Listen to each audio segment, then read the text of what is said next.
Halo teman-teman semua, kenalin aku Oktaviani. Nah, kali ini aku bakal bahas tentang toxic positivity.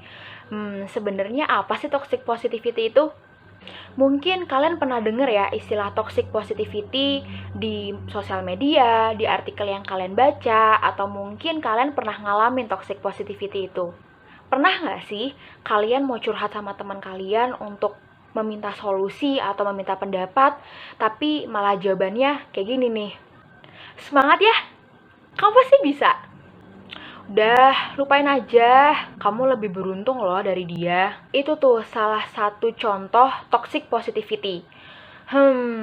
Jadi sebenarnya pengertian toxic positivity itu apa sih? Jadi, secara pengertian, toxic positivity adalah seseorang yang menerapkan pola optimis dan fokus dengan emosi positif secara berlebihan di berbagai macam situasi dan menolak serta menganggap remeh emosi yang sebenarnya dirasakan saat itu. Atau bisa juga mengacu pada situasi ketika seseorang secara terus-menerus mendorong orang lain yang sedang tertimpa kemalangan untuk melihat sisi baik dari kehidupan tanpa pertimbangan akan pengalaman yang dirasakan, tanpa memberi kesempatan untuk meluapkan perasaannya. Jadi sebenarnya toxic positivity itu adalah kalimat penyemangat, tapi malah bikin hati kita semakin tersengat. Mungkin orang yang menjadi tempat cerita akan merasa bahwa, oh, kalau kamu tetap positif, kalau kamu tetap diberi semangat, kalau kamu tetap dihibur, kamu akan mengatasi segala kesulitan yang ada dengan mudah.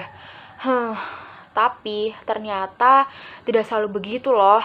Karena tidak semua orang butuh disemangati, tidak semua orang butuh dihibur, tidak semua orang butuh tetap positif saat mereka cerita tentang permasalahannya.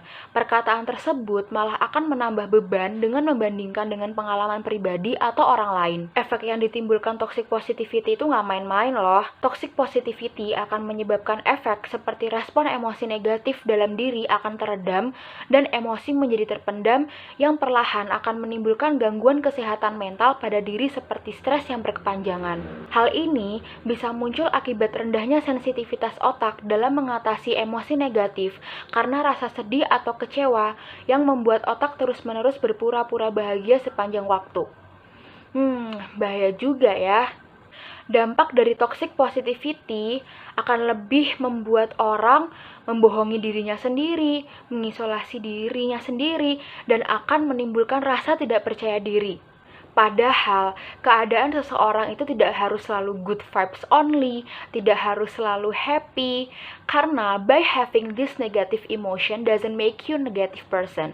Kalau kata drama Korea sih, it's okay to not be okay.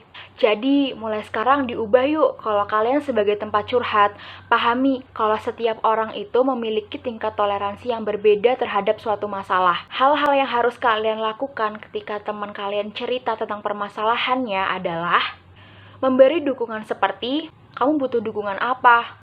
Karena dengan kata-kata tersebut, kamu menunjukkan bahwa kamu akan selalu ada untuk orang tersebut. Dan lebih baik respon dengan kalimat, dalam keadaan ini sepertinya sulit ya melihat hal-hal yang baik, saya mencoba memahami. Wajar kok untuk kecewa.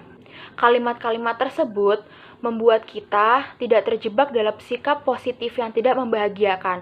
Karena keadaan seseorang tidak harus selalu bahagia kan? Nah, buat kalian yang merasa bahwa kalian tuh masih toxic positivity, merasa bahwa kalian toxic untuk teman-teman kalian, merasa bahwa kalian toxic untuk lingkungan kalian, coba deh, kalian harus mulai mengenali diri sendiri agar lebih bisa menerima emosi negatif yang masuk dan lebih bisa mengekspresikan emosi kalian sendiri.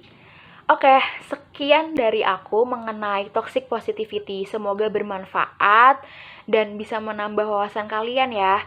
Di dunia ini tidak semua harus dihadapi dengan positif kok, karena negatif itu wajar. Terima kasih, semoga bermanfaat dan sampai jumpa.